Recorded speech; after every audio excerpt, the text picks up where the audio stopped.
Hello student, कैसे हैं आप? आई होप आप सभी अच्छे होंगे।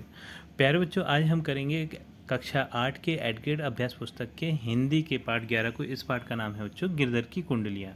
तो बिल्कुल भी देर ना करते हुए बच्चों चलते हैं इस पाठ के प्रश्नोत्तरों की ओर। तो बच्चों, इस पाठ का जो प्रश्न क्रमांक 1 है वो है कुंडलियाँ छंद बनता है। तो कुंडलियाँ छंद बच्चों दोहा और रोला दोनों को मिलाने से बनता है। प्रश्न क्रमांक 2 है वो है अनुस्वर। अनुस्वर होता है ना बच्चों, जिस ये ऊपर जो बिंदी होती है उसे बोलते हैं अपन अनुस्वर। युक्त सही वर्तनी वाला शब्द है, तो ये है चांदी। ठीक है। तीसरा है व्यवहार में विनम्रता कैसे आती है। तो व्यवहार में बच्चों विनम्रता मीठी वाणी से आती है, यानी मधुर बोली से आती है। जब हम किसी से मधुर तरीके से बोलते हैं तो हमारे व्यवहार में मधुरता या फिर विनम्रता दिखती है। ठीक। प्रश्न क्रमांक 4 है, यह है कोयल में कौन सी विशेषता नहीं होती है। तो कोयल में बच्चों कर्कशता नहीं होती। कर्कशता मतलब का अर्थ है बच्चों, जिस तरीके से जो कौवा बोलता है काँव काँव, तो उसकी ध्वनि में कर्कशता होती है, लेकिन जो कोयल होती है उसकी बोली एकदम मधुर होती है, मीठी होती है। ठीक। अब बच्चों, प्रश्न क्रमांक 5 है, ये है हम मीठे वचन क्यों बोलना चाहिए।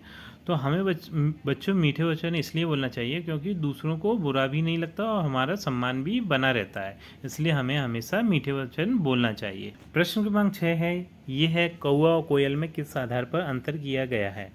तो कौवा जो होता है बच्चों और कोयल होता है, उन दोनों की वाणी के आधार पर अंतर किया गया है, क्योंकि कौवे की वाणी जहाँ कर्कश होती है वहीं कोयल की वाणी मीठी और मधुर होती है। प्रश्न क्रमांक 7 है, गुण के गाहक सहस नर पंक्ति का क्या आशय है। तो इस पंक्ति का आशय है गुणों का सम्मान करने वाले व्यक्तियों से है, मतलब जो जिन व्यक्तियों में गुण होते हैं उनको हर जगह सम्मान मिलता है।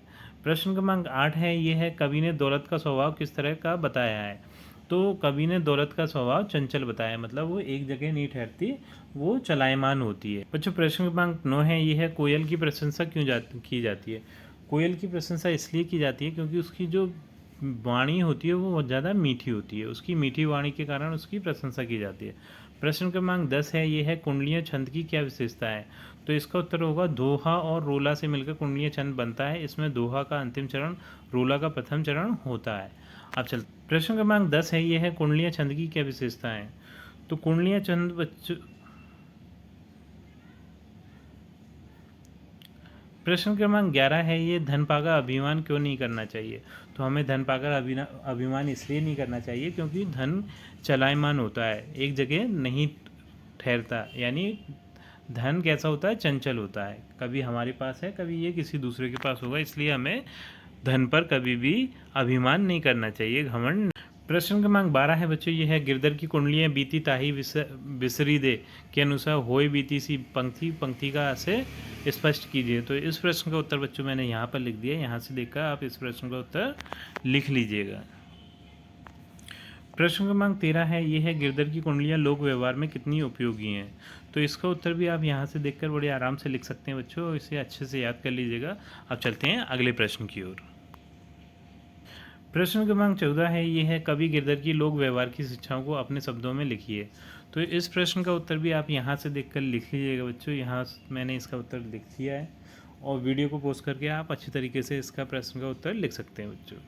तो इसी प्रश्न के उत्तर के साथ हमारी ये वीडियो कंप्लीट होती है। आई थिंक ये वीडियो आपको अच्छी लगी होगी। यदि वीडियो अच्छी लगी है बच्चों तो वीडियो को लाइक करिए, चैनल को सब्सक्राइब करिए। आपसे मिलते हैं अपनी अगली वीडियो में।